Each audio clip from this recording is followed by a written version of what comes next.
കൃഷ്ണ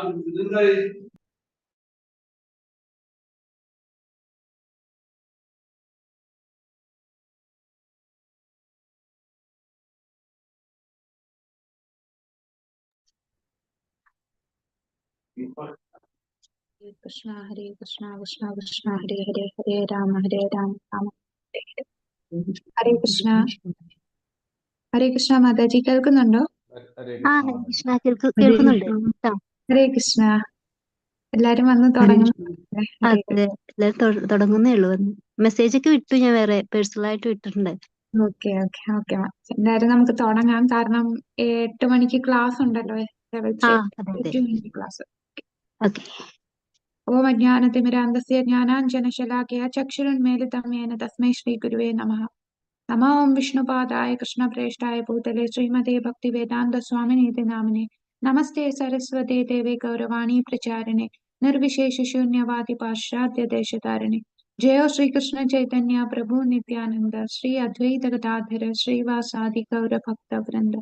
ഹരേ കൃഷ്ണ കൃഷ്ണ കൃഷ്ണ ഹരേ ഹരേ ഹരേ രാമ രാമ രാമ ഹരേ ഹരേ. ഹരേ കൃഷ്ണ കൃഷ്ണ കൃഷ്ണ ഹരേ ഹരേ ഹരേ രാമ രാമ രാമ ഹരേ ഹരേ. ഹരേ കൃഷ്ണ കൃഷ്ണ കൃഷ്ണ ഹരേ ഹരേ ഹരേ രാമ രാമ രാമ ഹരേ ഹരേ. ഹരേ Krishna. Shri Shri Radha Govind temple ISKCON മാംഗ്ലൂരിന്റെ level 3 നമ്മൾ ഇന്ന് ഈശോപനിഷത്തിലെ 15ാമത്തെ മന്ത്രത്തിലേക്ക് കടക്കുന്നു. അപ്പോ 18 മന്ത്രവും ഒരു ആവാഹന മന്ത്രവും. അപ്പോ 15, 16, 17, 18. അപ്പൊ ഈ ആഴ്ച 15ഉം 16ഉം, അടുത്ത ആഴ്ച കൊണ്ട് നമ്മുടെ ഈശോപനിഷത്തിന്റെ ക്ലാസ് കഴിയും ഈ ബാച്ചിന്റെ. അപ്പോ നമ്മളിപ്പോ അടുത്ത സെക്ഷനിലേക്ക് കയറുകയാണ്. നമുക്ക് ജസ്റ്റ് ഒന്ന് പെട്ടെന്നൊന്ന് നോക്കാം ഇതുവരെ നമ്മൾ എന്താണ് ഈശോപനിഷത്തില് ഇത്രയും 15 മന്ത്രം വരെ എത്തി നിൽക്കുന്നു. അപ്പൊ എന്താണ് ഇത്രയും നാളും നമ്മൾ കണ്ടത് എന്ന് നോക്കാം. ആദ്യത്തെ മന്ത്രം ഓം പൂർണ്ണമദ പൂർണ്ണമിദം പൂർണ്ണാത് പൂർണ്ണമുദച്യതേ പൂർണ്ണസ്യ പൂർണ്ണമാദായ പൂർണ്ണമേവാവശിഷ്യതേ. അവിടെ ഭഗവാൻ പരിപൂർണനാണ്. അദ്ദേഹത്തിൽ നിന്ന് വരുന്നതെല്ലാം പരിപൂർണമാണ്. പൂർണ്ണത്തിൽ നിന്ന് പൂർണ്ണങ്ങൾ ഉണ്ടാകുമ്പോൾ അതും പൂർണ്ണമായി നിൽക്കുന്നു എന്ന് നമ്മൾ കണ്ടു.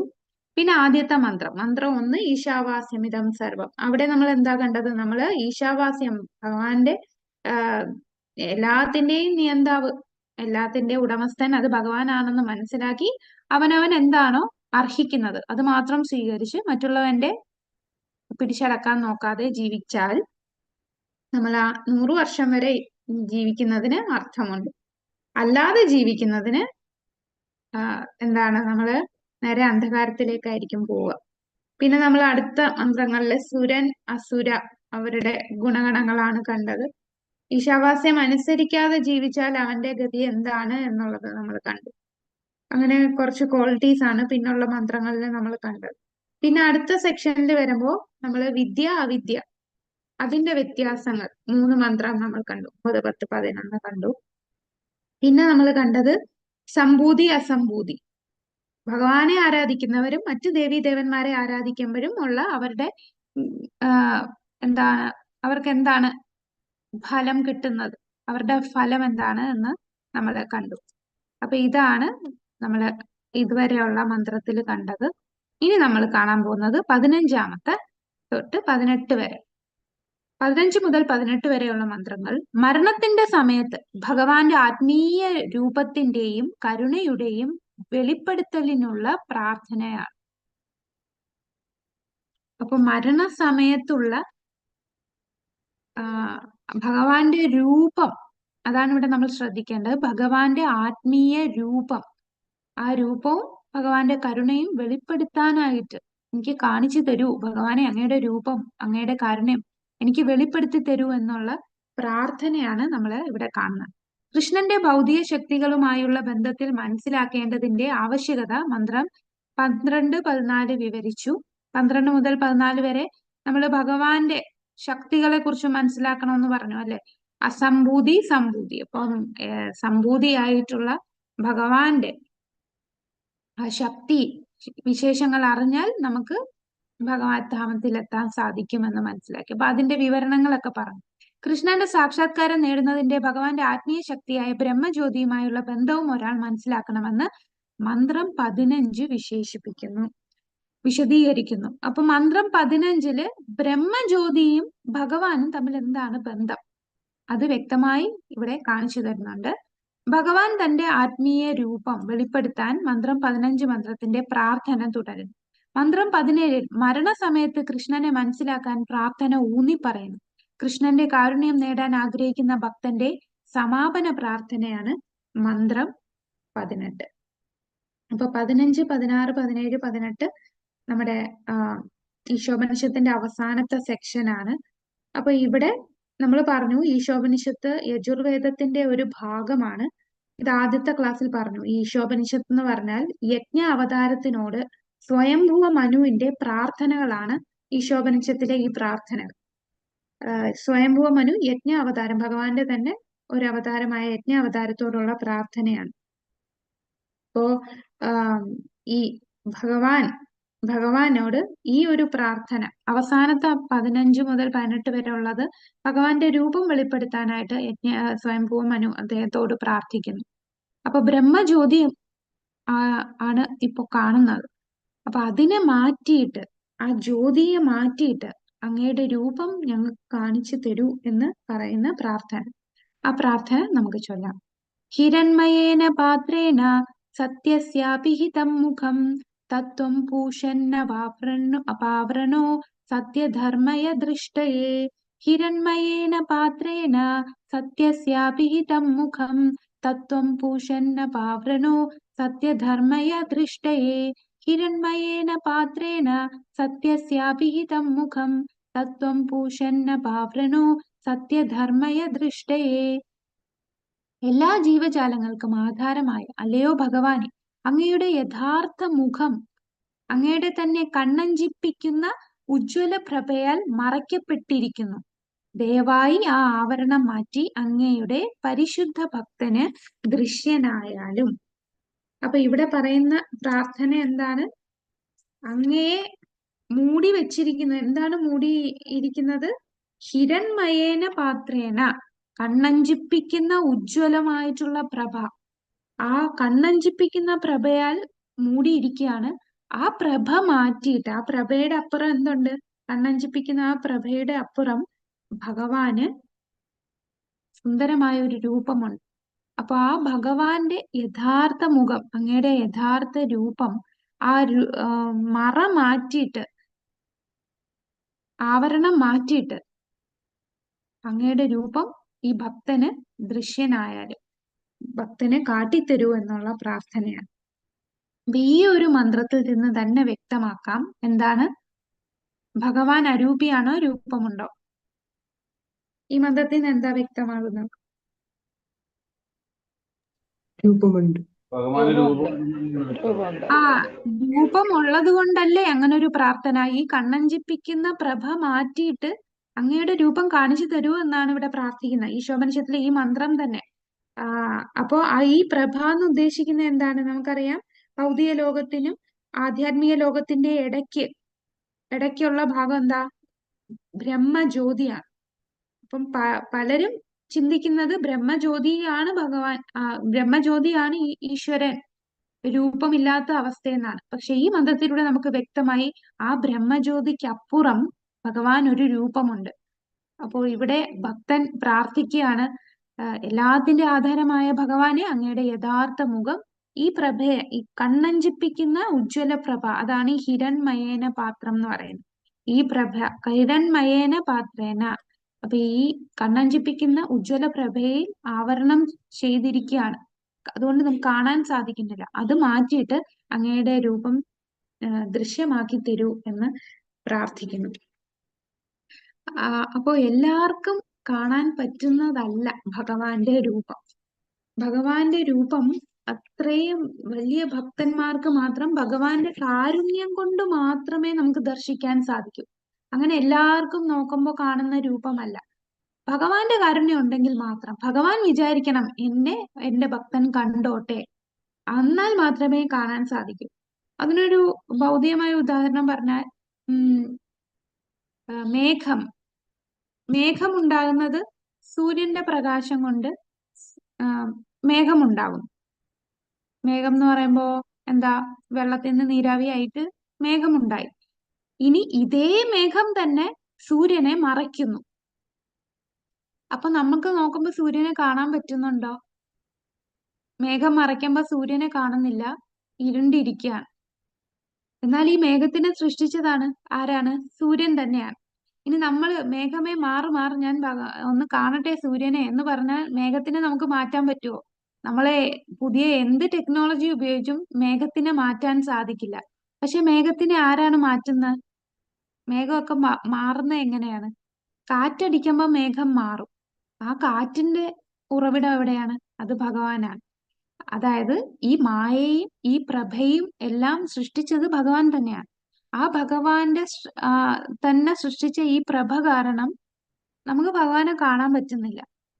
അതുകൊണ്ട് നമ്മൾ വിചാരിച്ചാൽ ഒരിക്കലും ഭഗവാനെ മറഞ്ഞിരിക്കുന്ന, ഭഗവാൻ മാറി നിൽക്കുന്ന ആ പ്രഭയുടെ അപ്പുറത്താണ് ഭഗവാൻ നിൽക്കുന്ന, ബ്രഹ്മജ്യോതിക്ക് അപ്പുറം. അപ്പൊ ആ ബ്രഹ്മജ്യോതി നമ്മൾ വിചാരിച്ചാൽ മാറ്റാൻ സാധിക്കില്ല. ആര് വിചാരിക്കണം? ഭഗവാൻ തന്നെ വിചാരിക്കണം. അപ്പൊ നമ്മൾ അത്രയും ഭക്തി കാണുമ്പോൾ ഭഗവാൻ നമ്മളോട് കാരുണ്യം തോന്നി ഭഗവാൻ ആ രൂപം നമ്മളോട് വെളിപ്പെടുത്തും. അല്ലാതെ നമുക്ക് ഭഗവാനെ കാണാൻ സാധിക്കില്ല. ശ്രീമദ് ഭാഗവതത്തില് ഇതേപോലെ ഒരു സന്ദർഭം വരുന്നുണ്ട്. ഈ 8-ാമത്തെ സ്കന്ധത്തില് സമുദ്ര പാലാഴി മഥനം നടക്കുന്ന സമയത്ത് ഈ ദേവന്മാരെല്ലാം ഭഗവാന്റെ അടുത്ത് പോയി പ്രാർത്ഥിക്കുന്നുണ്ട്. അപ്പൊ അവിടെ ഏത് ക്ഷീരോദകശായി വിഷ്ണുവിന്റെ അടുത്താണ് ദേവന്മാരെല്ലാം ചെല്ലുന്നത്. അവിടെയും ക്ഷീരോദകശായി വിഷ്ണുവിനെ നേരിട്ട് കാണാൻ സാധിക്കില്ല അവർക്ക്. അവിടെയും ഭഗവാന്റെ ആ പ്രഭ മാത്രമേ അവർക്ക് കാണുന്നുള്ളൂ. അപ്പോ 1000 സൂര്യന്റെ പ്രകാശത്തോടു കൂടി ഉള്ള ആ വെളിച്ചം മാത്രമേ അവർക്ക് കാണുന്നുള്ളൂ. അത്രയും പരിശുദ്ധ ഭക്തന്മാർക്ക് മാത്രമേ അദ്ദേഹത്തിന്റെ അടുത്ത് പോയി സേവനം ചെയ്യാൻ പറ്റൂ. നമുക്കറിയാം, കൃഷ്ണ ബുക്കില് നമ്മൾ വായിച്ചിട്ടുണ്ട്, ഭഗവാൻ കൃഷ്ണനായിട്ട് അവതരിക്കാനായിരുന്നതിന് മുമ്പ് ഈ ദേവന്മാരും ബ്രഹ്മാവും എല്ലാവരും ചെന്ന് എവിടെ നിന്നാണ് പ്രാർത്ഥിക്കുന്നത്? ഭഗവാന്റെ തൊട്ടടുത്ത് പോയാണോ പ്രാർത്ഥിക്കുന്നത്? എവിടെയാണ്? ക്ഷീരസാഗരത്തിന്റെ തീരത്ത് നിന്ന് എല്ലാരും നിന്നും ഭഗവാനെ പ്രാർത്ഥിക്കാൻ. എന്നിട്ട് ഭഗവാൻ നേരിട്ട് വന്നിട്ടാണോ സന്ദേശം കൊടുത്തത്? അല്ല, ബ്രഹ്മാവിന്റെ ഹൃദയത്തിലേക്ക് സന്ദേശം കൊടുക്കുകയാണ്. അതായത് ഭഗവാനെ കാണാൻ സാധിക്കുക എന്ന് പറഞ്ഞാൽ അത്രയും വിരളമാണ്, എളുപ്പമല്ല. ഇപ്പോ ഇവിടെ പർപ്പോട്ടില് പ്രഭുപാദർ വ്യക്തമായിട്ട് ഭഗവാൻ ഒരു വ്യക്തിയാണ്. ഭഗവത് സാക്ഷാത്കാരം 3 ലെവൽ ഏതൊക്കെയാണ്? ഭഗവത് സാക്ഷാത്കാരത്തിന്റെ 3 ഘട്ടങ്ങൾ ഏതൊക്കെയാണ്? ഭഗവാനെ ബ്രഹ്മം, പരമാത്മാവ്, ഭഗവാൻ. ബ്രഹ്മം, പരമാത്മാവ്, ഭഗവാൻ. അപ്പൊ ഈ ഇവിടെ ഭഗവാനാണ് ഏറ്റവും ഉയർന്ന ഘട്ടം. ഈശ്വര സാക്ഷാത്കാരത്തിന്റെ ഏറ്റവും ഉയർന്ന തലമാണ് ഭഗവാൻ. ഭഗവാൻ രൂപമുണ്ട്. ആ രൂപമുള്ള ഭഗവാൻ ആയതുകൊണ്ട് ഭഗവാൻ ഒരുപാട് ലീലകളും അതുപോലെ നമ്മുടെ ഭക്തന്മാരുടെ ഹൃദയത്തെ കൂടുതൽ ആകർഷിക്കുകയും ചെയ്യുന്നത് ഈ ഭഗവാന്റെ ലീലകളും ഭഗവാന്റെ രൂപവും എല്ലാമാണ്. അത് ചില തത്വജ്ഞാനികളാ യോഗികൾ അവർക്കൊന്നും ഇത് മനസ്സിലാവില്ല. അവർക്ക് ബ്രഹ്മജ്യോതിയാണ് അവർക്കെല്ലാം. അപ്പൊ എങ്ങനെയാണ് ഭഗവാന്റെ രൂപം കാണാൻ സാധിക്കുക? ഭക്തിയുത സേവനത്തിലൂടെ മാത്രമേ നമുക്ക് ഭഗവാനെ കാണാൻ സാധിക്കുകയുള്ളൂ. ഹിരൺമയ പാത്രം. ബ്രഹ്മജ്യോതി എന്നാൽ ആ മിന്നുന്ന പ്രതീതി, കണ്ണഞ്ചിപ്പിക്കുന്ന മിന്നുന്ന പ്രതീതിയാണ്. ഇവിടെ നമുക്ക് കാണാം. ഇവിടെ കാരണസാഗരം, മുകളില് കൈലാസം, ഇതെല്ലാം ആധ്യാത്മിക ലോകമാണ്. അപ്പൊ ഇതിന്റെ ഇടയ്ക്ക് ബ്രഹ്മജ്യോതിയാണ് ഈ പ്രകാശം. ഇതിന്റെ അപ്പുറമാണ് ഭഗവാന്റെ രൂപം നമുക്ക് ദർശിക്കാൻ സാധിക്കുക. അപ്പൊ ഈ ബ്രഹ്മജ്യോതി ഭഗവാന്റെ തന്നെ ശരീരത്തിൽ നിന്നും വരുന്ന പ്രഭയാണ് ബ്രഹ്മജ്യോതി. സാധാരണ ജീവിയായ ജീവിയെ ഒരിക്കലും പരമമായ സത്യമായി സർവശക്തനായി കണക്കാക്കരുത്.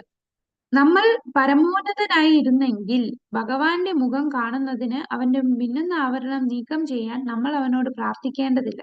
ഭഗവാൻ പരമോന്നതനാണെന്നതിന് തെളിവാണ്. ഇപ്പം മറ്റ് മായാവാദികളൊക്കെ പറയുന്നത് നമ്മളും ഈശ്വരനാണ്, ഞാനും ദൈവമാണ് എന്നുള്ള ഒരു കൺസെപ്റ്റ് പറയുന്നുണ്ട്.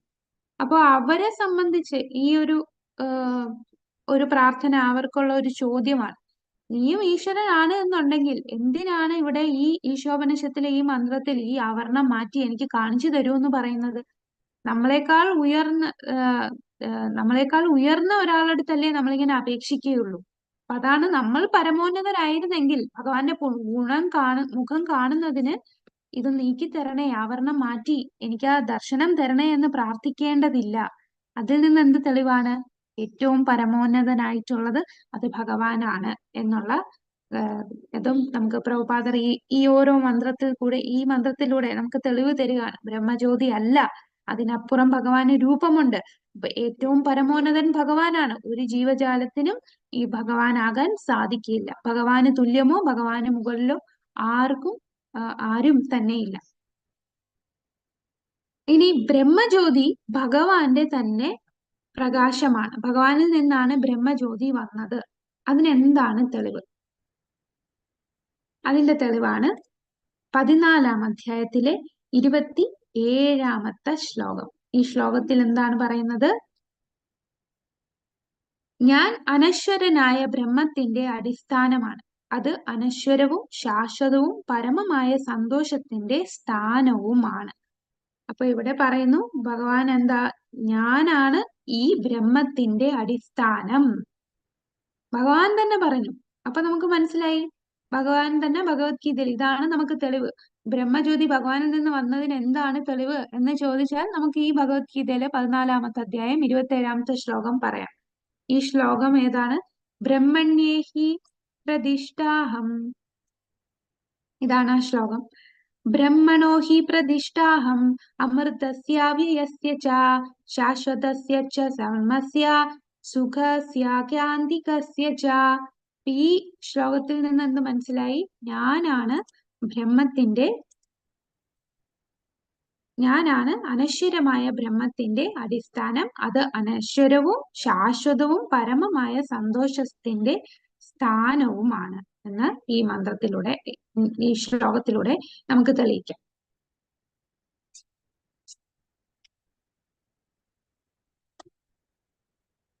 ഇനി 7-ാം. ഇനി ഭഗവാനേക്കാൾ ശ്രേഷ്ഠനായിട്ട് ആരുമില്ല. അതിനെന്താണ് തെളിവ്? അതാണ് 7.7. എന്നേക്കാൾ ശ്രേഷ്ഠമായ സത്യമില്ല. ഒരു നൂലിൽ മുത്തുകൾ ഉള്ള പോലെ എല്ലാം എന്നിൽ ആശ്രയിക്കുന്നു. മത്തപ്പരതരം ഞാൻ കിഞ്ചിതസ്തി ധനഞ്ജയ. അപ്പൊ ആ ശ്ലോകത്തിലൂടെ നമുക്ക് തെളിയിക്കാം എന്താണ്? എന്നേക്കാൾ വലിയ സത്യമില്ല, ശ്രേഷ്ഠമായ സത്യമില്ല. എല്ലാം ഭഗവാനെ ആശ്രയിച്ചാണ് നിൽക്കുന്നത്. അപ്പൊ ഈ ബ്രഹ്മജ്യോതിയും ഭഗവാനിൽ നിന്നാണ് വരുന്നത്. ഭഗവാനേക്കാൾ ഉയർന്നതായിട്ട് ആരുമില്ല. അപ്പൊ ഇതെല്ലാം ഭഗവാന് രൂപമുണ്ട്. ഭഗവാൻ ബ്രഹ്മജ്യോതിയേക്കാളും ഉയർന്നതാണ്. കൂടാതെ ഭഗവാനാണ് എല്ലാത്തിനെയും നിയന്ത്രിക്കുന്നത്. ഏറ്റവും ഉയർന്ന ശക്തി ഭഗവാനാണ്. ഇതെല്ലാം ഏതിനാണ് തെളിവ്? നമുക്ക് ഭഗവത്ഗീതയിൽ നിന്ന് തന്നെ തെളിവായിട്ട് പറയാം. അപ്പൊ ഓരോന്നും കോട്ട് ചെയ്ത് നമുക്ക് പ്രഭുപാദർ ഇതിന്റെ പർപ്പോട്ടിൽ എഴുതിയിട്ടുണ്ട്. അപ്പൊ നമ്മൾ പറഞ്ഞു ഈശോപനിഷത്ത് എന്ന് പറയുന്ന ഈ ഒരു പുസ്തകം ശരിക്കും ഒരു വൈഷ്ണവന് അത് പഠിക്കേണ്ട ആവശ്യമില്ല. കാരണം ഇത് ഭക്തിയെ ഉയർത്താനായിട്ടുള്ള ഒരു ബുക്കല്ല. പിന്നെ എന്തിനാണ് ഇത് പഠിക്കുന്നത്? നാളെ നമ്മൾ ഒരാളെ പ്രീച്ച് ചെയ്യുമ്പോൾ ഇതല്ലേ വലുത്, ബ്രഹ്മമാണ് വലുത് എന്ന് ചിന്തിക്കുന്നവരാണ് 99% ഇന്നത്തെ ആത്മീയവാദികൾ. കാരണം മായാവാദി, ബ്രഹ്മവാദി എല്ലാം ഒരു അവിയൽ പരുവത്തിൽ മിക്സ് ആയിട്ടുള്ള ഒരു കൺസെപ്റ്റാണ്. ഒരുപാട് പേര് ഭഗവത്ഗീത വായിക്കുന്നുണ്ട്, ക്ഷേത്രങ്ങളിൽ പോയി ഇതെല്ലാം വായിക്കുന്നുണ്ട്. കൂടുതൽ പേരും എന്താണ്, ഇവർക്ക് ഭഗവാന് രൂപം ഉണ്ടെന്ന് പോലും അറിയില്ല. ബ്രഹ്മമാണ് എല്ലാം എന്ന് ചിന്തിക്കുന്നവരാണ്. അപ്പൊ അവർക്ക് നമുക്ക് തെളിവുകൾ സഹിതം പറയാം, അല്ല ഇങ്ങനെയാണ് എന്ന് നമുക്ക് പറഞ്ഞു കൊടുക്കണമെങ്കിൽ നമ്മൾ ഈ ശാസ്ത്രങ്ങൾ, ഇപ്പൊ ഈശോപനിഷത്ത് അവരെ സംബന്ധിച്ച് ഉപനിഷത്തുകളാണ് അവര് കൂടുതലും ശ്രേഷ്ഠമായി കാണുന്നത്. പുരാണങ്ങളെക്കാൾ കൂടുതൽ അവർക്ക് ഈ ജ്ഞാനമാണ്. അപ്പൊ അവിടെ തന്നെ അവരുടെ ഏരിയയിൽ തന്നെ പോയി പ്രഭുപാദർ ആ ഓരോ മന്ത്രത്തിനെയും വെട്ടിമുറിച്ച് ഇതെന്താണ് പറഞ്ഞതെന്ന് വ്യക്തമാക്കി തരികയാണ്. അപ്പൊ ഇവിടെ എല്ലാം ഓരോ മന്ത്രം പറയുമ്പോഴും ഭഗവാനെ ഇവിടെ സ്ഥാപിക്കുകയാണ്. പരമദിവ്യോത്തമ പുരുഷൻ അത് ഭഗവാൻ തന്നെയാണ്. ഏറ്റവും ഉയർന്നത് അത് ഭഗവത് സാക്ഷാത്കാരമാണ്. ഭഗവാന് രൂപമുണ്ട് എന്ന് വ്യക്തമാക്കി തരികയാണ്. ഇനി 10.42 ഇവിടെ എന്താണ് ഈ 10ാമത്തെ അധ്യായത്തിൽ ഭഗവാന്റെ ഈ വിശ്വരൂപമെല്ലാം കാണിക്കുന്നു. ഈ വിശദമായ കൂടുതൽ കൂടുതൽ അറിവുകളൊക്കെ കൊടുത്തു. അപ്പോ ഭഗവാൻ അവസാനം പറയുന്ന ഒരു ശ്ലോകമുണ്ട്. എന്താണ്? ഏകാംശേന എല്ലാം എന്റെ ഒരു എന്താണ് പറയുന്ന ആ ഒരു വാക്ക് ഞാൻ മറന്നുപോയി. എന്താണ്? ഈ പ്രപഞ്ചം മുഴുവൻ എന്റെ ഒരു അംശം കൊണ്ടാണ് ഇതെല്ലാം സൃഷ്ടിച്ചത് എന്ന് ഭഗവാൻ ഇവിടെ പറയുന്നുണ്ട്. 10.42. ഏകാംശേന സ്ഥിതോ ജഗത്, എല്ലാം എന്റെ ഒരു അംശത്തിൽ ഈ ജഗത്ത് മുഴുവൻ സ്ഥിതി ചെയ്യുന്നു എന്ന് ഇവിടെ പറയുന്നു അല്ലെ. അപ്പൊ അതാണ് ഇവിടെ ഈ ഓരോ തെളിവുകളായിട്ട് ഭഗവാനെ തെളിയിക്കുകയാണ്. ഭഗവാനാണ് ഇതിന്റെ എല്ലാം സൃഷ്ടാവ്. 10.42. അപ്പൊ ഈ ശ്ലോക നമ്പറൊക്കെ നമ്മള് അറിഞ്ഞിരിക്കണം. ഇപ്പം പറഞ്ഞ ഏതൊക്കെ ശ്ലോകമായിരുന്നു? 14.27. ആ ശ്ലോകത്തിൽ നിന്ന് നമുക്ക് എന്ത് മനസ്സിലായി? ബ്രഹ്മജ്യോതിയും ഭഗവാനിൽ നിന്ന് വന്നതാണ് എന്ന് ആ ശ്ലോകത്തിൽ പറയുന്നു ഭഗവത്ഗീതയില്. പിന്നെ എല്ലാം എന്റെ എന്താണ് 7.7 മുത്തിന്മേൽ മത്തപ്പരതരം ഞാൻ കിഞ്ചിതസ്തി ധനഞ്ജയ, ആ ഒരു ശ്ലോകം.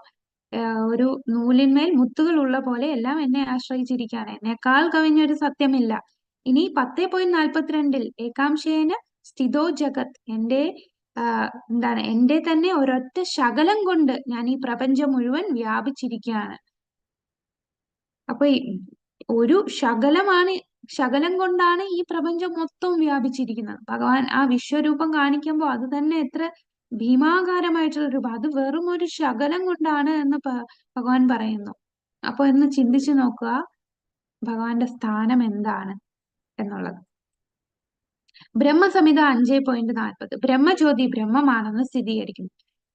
യസ്യ പ്രഭാവതോ ജഗദണ്ഡ കോടീശേഷവധു വസുധാദി വിഭൂതി ഭിന്നം തദ്ബ്രഹ്മ നിശ്ചലമനന്തമശേഷഭൂതം ഗോവിന്ദമാദി പുരുഷം തമഹം ഭജാമി.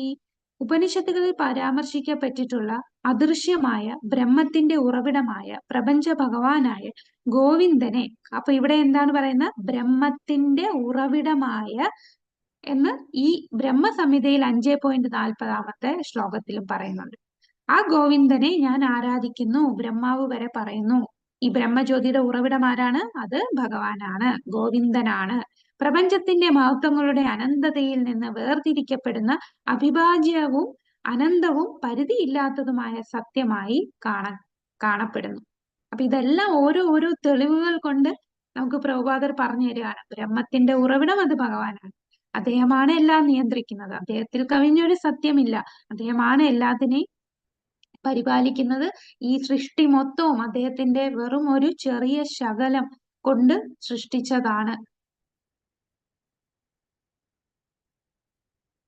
അപ്പൊ ഇതാണ് ഇവിടെ ഭഗവാന് അവിടെ സ്ഥാപിക്കുകയാണ്. ഭഗവാന് ഒരു രൂപമുണ്ടെന്നും ഈ ബ്രഹ്മം ഭഗവാനിൽ നിന്നുണ്ടായതാണ് എന്ന് പറയുന്നു.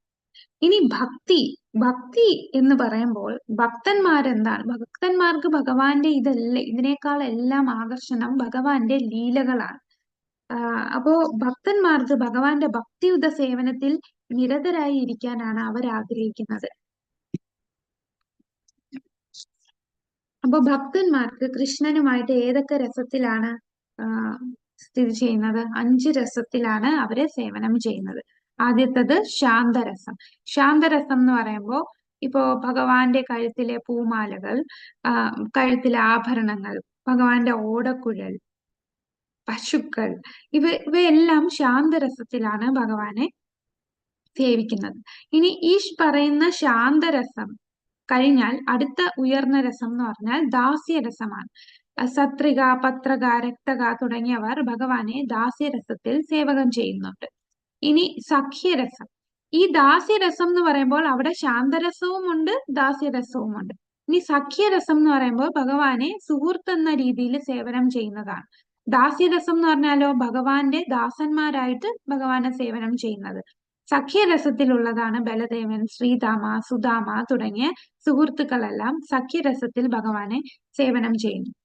വാത്സല്യരസം എന്ന് പറയുമ്പോൾ മാതാപിതാക്കൾക്ക് കുഞ്ഞിനോടുള്ള ആ വാത്സല്യം, ആ രീതിയിൽ ഭഗവാനെ സേവിക്കണം. അപ്പൊ നന്ദ മഹാരാജാവ്, യശോദാമ എല്ലാം വാത്സല്യ രസത്തിൽ, മുതിർന്ന ഗോപിമാരെല്ലാം വാത്സല്യ രസത്തിലാണ് ഭഗവാനെ സേവിക്കുന്നത്. അപ്പൊ ഇവിടെ വാത്സല്യ രസം എന്ന് പറയുമ്പോൾ അവിടെ ശാന്തം, ദാസ്യം, സാഖ്യം എല്ലാം അടങ്ങിയിട്ടുണ്ട്. വാത്സല്യം എന്ന് പറയുമ്പോൾ, സഖ്യം എന്ന് പറയുമ്പോൾ ഇവിടെ എന്ത് വരും? ശാന്തവും ദാസ്യവും എല്ലാം വരുന്നുണ്ട്. ഇനി അടുത്തത് മാധുര്യ രസം, ഏറ്റവും ഉയർന്ന, എല്ലാ രസങ്ങളും അടങ്ങിയിരിക്കുന്നതാണ് മാധുര്യ രസം. ഏറ്റവും ഉയർന്ന രസമാണ് അവിടെ ഗോപിമാർക്കും രാധാറാണിക്കും ഗോപിമാർക്കുമുള്ള ഭഗവാനോടുള്ള പ്രേമത്തിലുള്ള രസമാണ് മാധുര്യ രസം. ഇങ്ങനെ 5 രസത്തിൽ ഭഗവാനെ സേവനം ചെയ്യുന്ന ഇതിലാണ് ഭക്തന്മാർക്ക് താല്പര്യം. ഇനി ഇതിനകത്ത് ഈ നമ്മുടെ ഈ ശ്ലോകത്തിനകത്ത് പുഷാൻ എന്ന് പറയുന്നുണ്ട്. തന്റെ പൂഷൻ, പൂഷൻ തത്വം പൂഷൻ അപാവ്രണോ. പൂഷൻ എന്ന വാക്കിന്റെ അർത്ഥം എല്ലാത്തിനെയും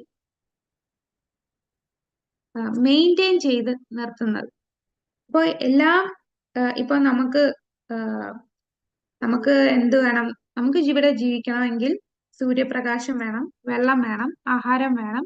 അപ്പൊ ഇതെല്ലാം നിലനിർത്തുന്നത് ആരാണ്? ഇതെല്ലാം ഭഗവാനാണ്. അത് 15-ാം അധ്യായത്തില്, ഭഗവത്ഗീതയിൽ 15-ാം അധ്യായത്തില് 12 മുതൽ 14 വരെയുള്ള ശ്ലോകങ്ങളിൽ പറയുന്നുണ്ട്, ഈ ഭൗതിക ശരീരം നിലനിർത്തുന്നത് ഞാനാണ് ഈ വെള്ളത്തിന്റെയും ആഹാരത്തിന്റെയും സൂര്യചന്ദ്രന്മാരുടെയും അഗ്നിയുടെയും എല്ലാത്തിനും ജീവൻ കൊടുക്കുന്നത് ഇതെല്ലാം ഞാൻ തന്നെയാണ് എന്ന്. നമ്മുടെ ഉള്ളിലെ ജഡരാഗ്നി ഇതെല്ലാം ഭഗവാനാണ്. പിന്നെ ചന്ദ്രനിലുള്ള ചന്ദ്രപ്രകാശം കാരണമാണ് ആഹാരത്തിനെല്ലാം ടേസ്റ്റ് കിട്ടുന്നത്. ഇതെല്ലാം എന്നിൽ നിന്നാണ് വരുന്നത്. അതുപോലെ നമ്മളുടെ 15.5 എന്താ പറയുന്നത്? സർവസ്യശാഹം ഹൃദി സന്നിവിഷ്ടോ, എല്ലാവരുടെയും ഹൃദയത്തിൽ ഞാൻ ഇരിക്കുന്നു. മത്ത സ്മൃതി ജ്ഞാനം അപോഹനം ച, നമുക്കുള്ള ഓർമ്മയും ജ്ഞാനവും മറവിയും എല്ലാം തരുന്നത് ഭഗവാൻ തന്നെയാണ് എന്ന് പറയുന്നുണ്ട്. കൂടാതെ നമുക്ക് ഉള്ള പിന്നെന്താ? വേദേശ സർവേ രഹമേവ വേദ്യോ, എല്ലാ വേദങ്ങളിലും അറിയേണ്ടത് എന്നെയാണ്. അപ്പൊ ആത്മീയ ജ്ഞാനം തരുന്നതും നമ്മുടെ ആത്മാവിനുള്ള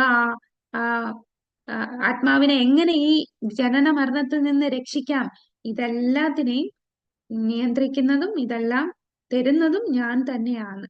ഇത് ഭഗവാന് മാത്രമേ ചെയ്യാൻ സാധിക്കൂ, അല്ലെങ്കിൽ ഭഗവാന്റെ പ്രതിനിധികളായിട്ടുള്ളവർക്ക് മാത്രമേ ഇത് ചെയ്യാൻ സാധിക്കൂ.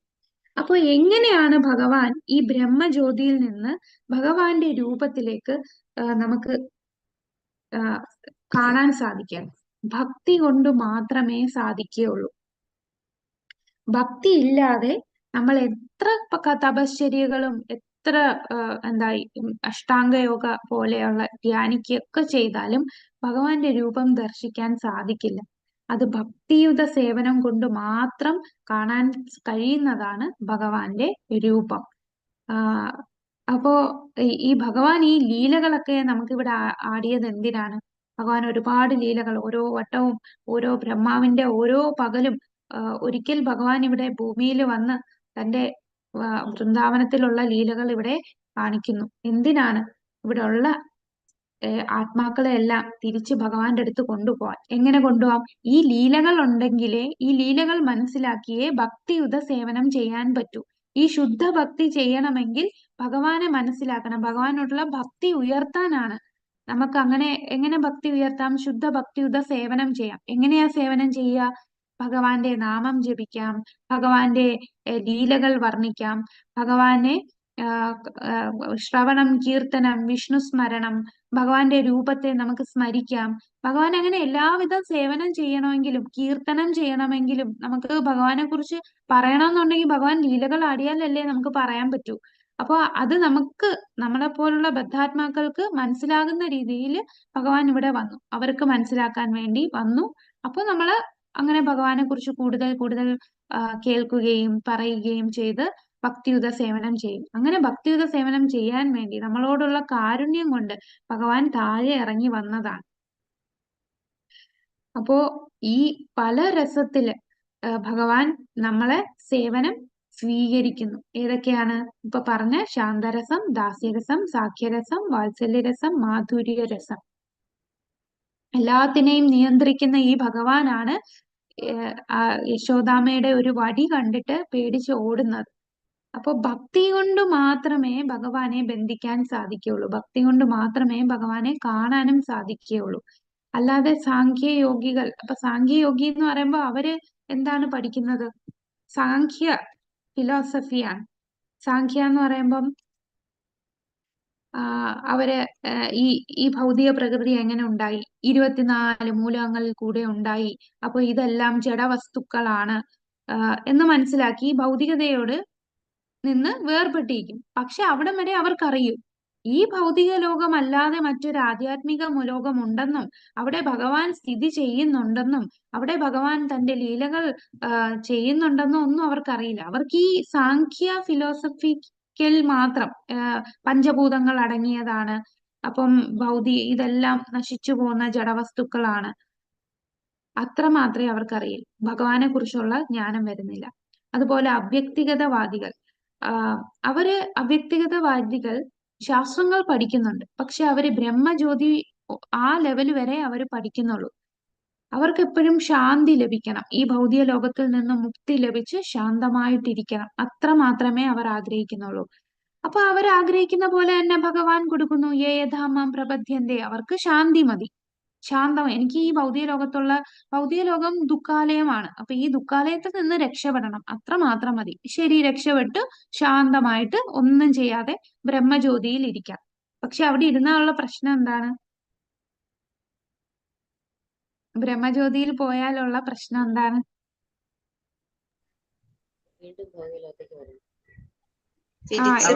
അവിടെ ഒന്നും ചെയ്യാനില്ല. അതാണ് ബ്രഹ്മജ്യോതിയിലുള്ള പ്രശ്നം. അവിടെ സേവനം ഒന്നും ചെയ്യുന്നില്ല, ചുമ്മാ ഇരിക്കുകയാണ്. നമ്മളിപ്പോ വീട്ടിൽ ഒറ്റയ്ക്ക് ഇരിക്കുമ്പോൾ അവസ്ഥ എന്താ? ഒന്നും ചെയ്യാനില്ല, മൊബൈലില്ല, TV ഇല്ല, ഒന്നുമില്ല. വീട്ടിലെല്ലാം അടച്ചു പൂട്ടി ഒരു മുറിയിൽ ഇങ്ങനെ ഒറ്റയ്ക്ക് ഇരിക്കുകയാണ്, ഒന്നും ചെയ്യാനില്ല. കുറെ കഴിയുമ്പോൾ നമ്മൾ അവിടുന്ന് ഇറങ്ങി ഓടാനായിട്ട് തോന്നും അല്ലെ? അങ്ങനെ ഇരിക്കാൻ പറ്റില്ല. കാരണം ആത്മാവിന്റെ സ്വാഭാവികമായിട്ടുള്ള ഇത് പ്രവർത്തനമാണ്. ആത്മാവിന് പ്രവർത്തനം ഇല്ലാതെ ഇരിക്കാൻ പറ്റില്ല ആത്മാവിന്. അതുകൊണ്ട് അവിടെ ഇരിക്കുമ്പോ ബ്രഹ്മജ്യോതിയിൽ എത്തിക്കഴിഞ്ഞാൽ അവർക്ക് തന്നെ തോന്നും തിരിച്ചങ്ങ് പോയാ മതിയായിരുന്നു എന്ന് തോന്നും. അപ്പോഴേ ദേ താഴെ വരും. അതാണ് ബ്രഹ്മജ്യോതിയിലുള്ള പ്രശ്നം. പക്ഷേ ഭഗവാന്റെ ധാമം എന്ന് പറഞ്ഞാൽ എന്താണ്? അവിടെ ഇവിടെ ഇന്ന് നമ്മൾ ഭക്തിയുത സേവനം പഠിച്ചിട്ട് അവിടെ പോയിട്ട് എന്താ ചെയ്യുന്ന? ഭഗവാനെ സേവനം ചെയ്തുകൊണ്ടിരിക്കുകയാണ്. അവിടെ നമ്മൾ ചുമ്മാതെ ഒന്നും ചെയ്യാതിരിക്കുകയല്ല. അവിടെ നമ്മളുടെ സ്വരൂപം മനസ്സിലാക്കി നമ്മൾ ഏത് രസത്തിലാണ് ഭഗവാനെ സേവിച്ചിരുന്നത് അതേ രസത്തില് നമ്മൾ ഭഗവാനെ സദാസമയം സേവനം ചെയ്തുകൊണ്ടിരിക്കും.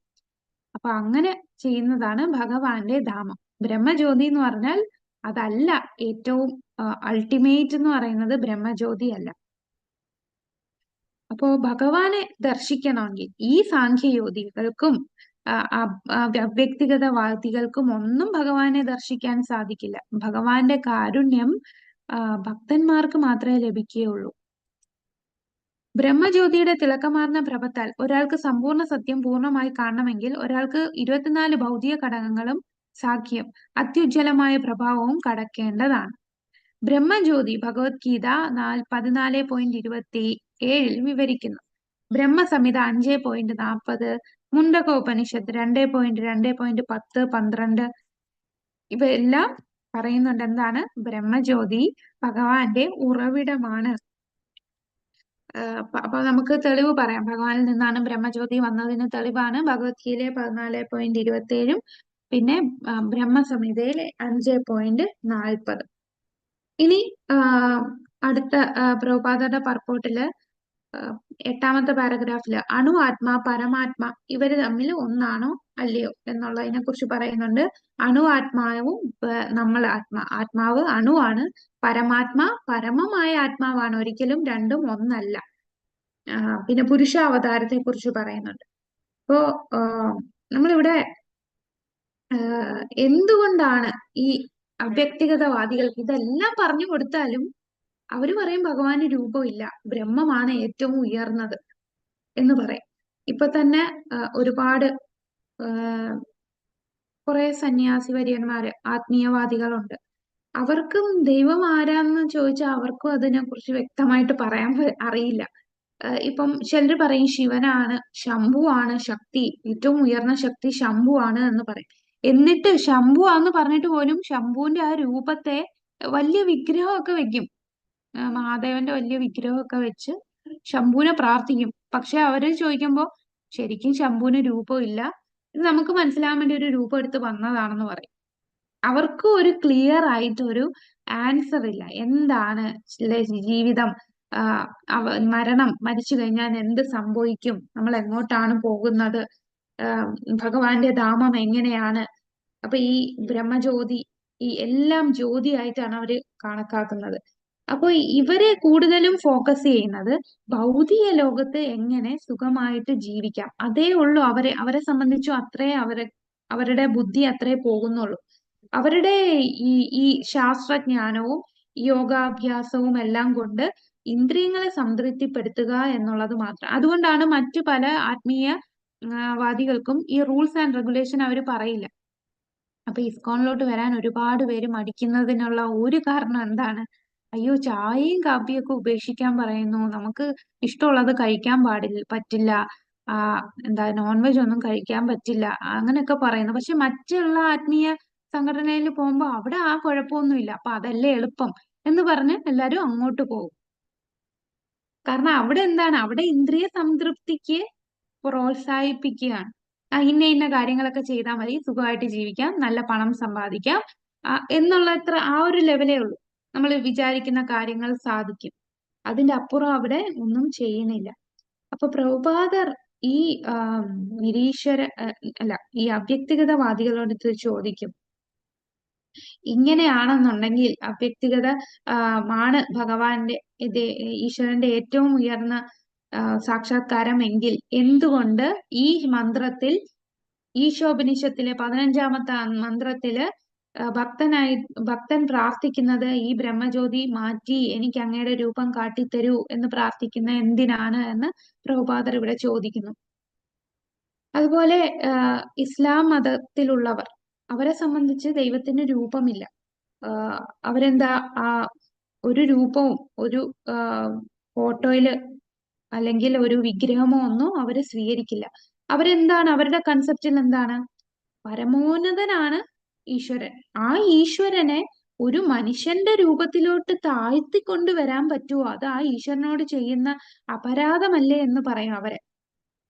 അപ്പോ ഭഗവാൻ എല്ലായിടത്തും ഉണ്ടെന്ന് പറയുമ്പോ എന്തുകൊണ്ട് നമുക്ക് ഒരു വിഗ്രഹത്തില് അല്ലെങ്കിൽ ഒരു പെയിന്റിങ്സില്, ഒരു കല്ലില് ഭഗവാനെ കൊണ്ടുവരാൻ പറ്റില്ല? ഭഗവാൻ എല്ലായിടത്തും വരുന്നു, അപ്പൊ എന്തുകൊണ്ട് ഇവിടെയും വരുന്നില്ല? ഈ ചോദ്യമാണ് പ്രഭുപാദർ തിരിച്ച് അവരോട് ചോദിക്കുന്നത്.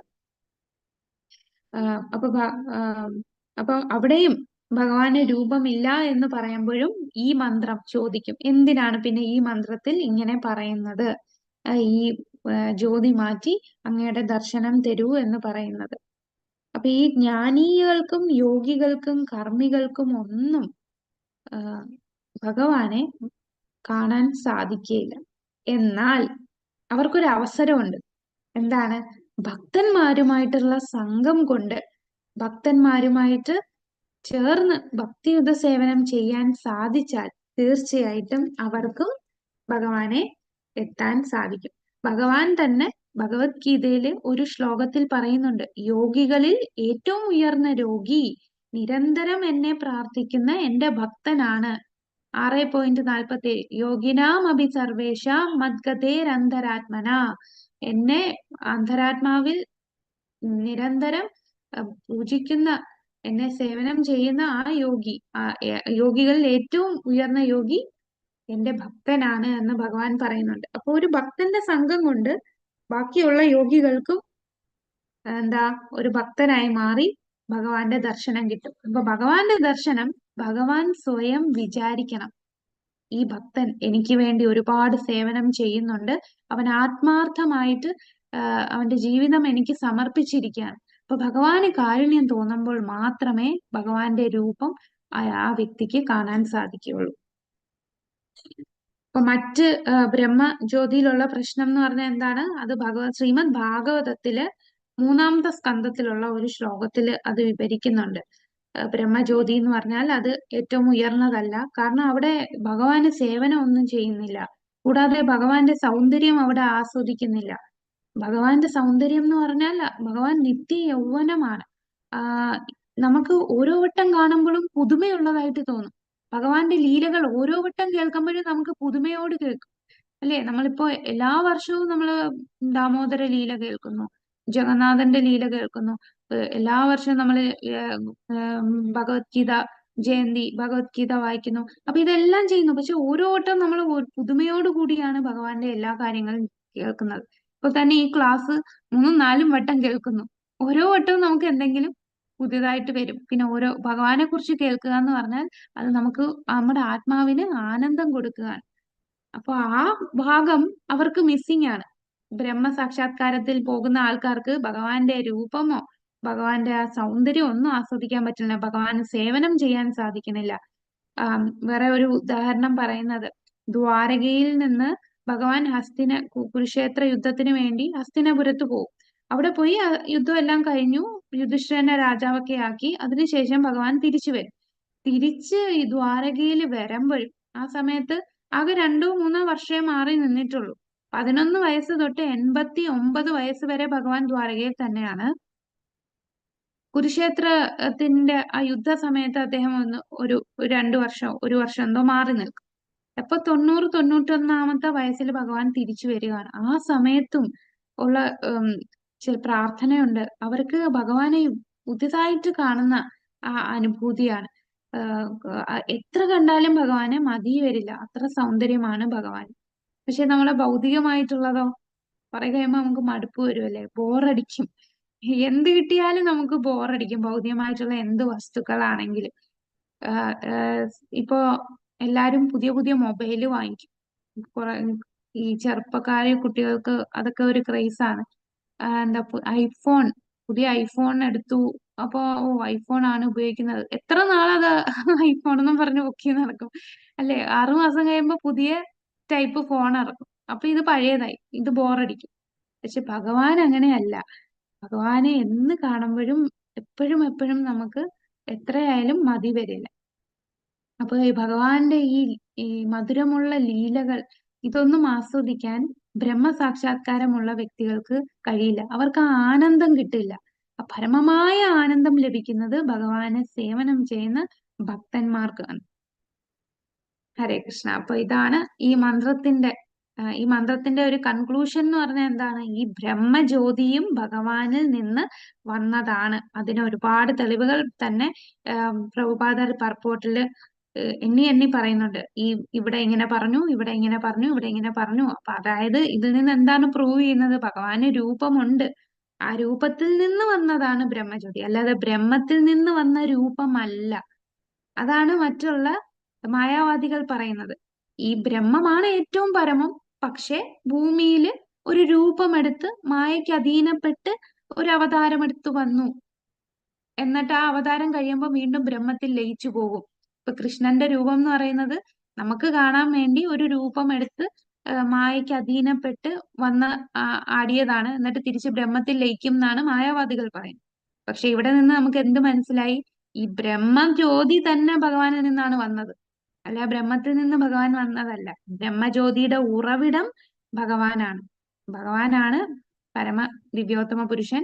അദ്ദേഹത്തിന്റെ ആ രൂപം അതുപോലെ ഇറങ്ങി ഇവിടെ വന്നതാണ്. മായയ്ക്ക് അധീനപ്പെടുന്നില്ല, മായയ്ക്ക് അതീതമാണ് ഭഗവാൻ. മായ ഭഗവാന്റെ കൺട്രോളിലാണ്. ഭഗവാൻ ഇവിടെ വന്ന് ഭൂമിയിൽ ഓരോ ലീലകൾ ആടുമ്പോഴും ഭഗവാന്റെ നിയന്ത്രണത്തിനാണ് മായ, അല്ലാതെ മായയ്ക്ക് ഭഗവാനെ തൊടാൻ സാധിക്കുകയില്ല. അപ്പൊ ഇതെല്ലാം നമുക്ക് വ്യക്തമാക്കി തന്നത് പ്രഭുപാദരാണ്. പ്രഭുപാദരുടെ ഈ എല്ലാ പർപ്പോട്ടും ഓരോ വട്ടവും പല കാര്യങ്ങളും വീണ്ടും വീണ്ടും റിപ്പീറ്റ് ചെയ്യുന്നുണ്ട്. പല പർപ്പോട്ട് വായിക്കുമ്പോൾ നേരത്തെ പറഞ്ഞത് തന്നെ അദ്ദേഹം വീണ്ടും വീണ്ടും പറഞ്ഞു തരുന്നുണ്ട്. ഇവിടെ നിന്ന് നമുക്കത് നല്ല ക്രിസ്റ്റൽ ക്ലിയർ ആയിട്ട് ആരാണ് ഭഗവാനെന്നും എന്താണ് എല്ലാത്തിന്റെ ഉറവിടമെന്നും ശരിക്കും നമ്മൾ എന്താണ് ചെയ്യേണ്ടതെന്നും വ്യക്തമായിട്ടൊരു കൺക്ലൂഷൻ പറഞ്ഞു തരുന്നത് അത് പ്രഭുപാദർ തന്നെയാണ്. ഹരേ ബോൾ. ഹരേ കൃഷ്ണ. അപ്പൊ നമുക്ക് ഈ ചോദ്യം നോക്കാം. ഹിരൺമയ പാത്രം, എന്താണ് അതിന്റെ അർത്ഥം?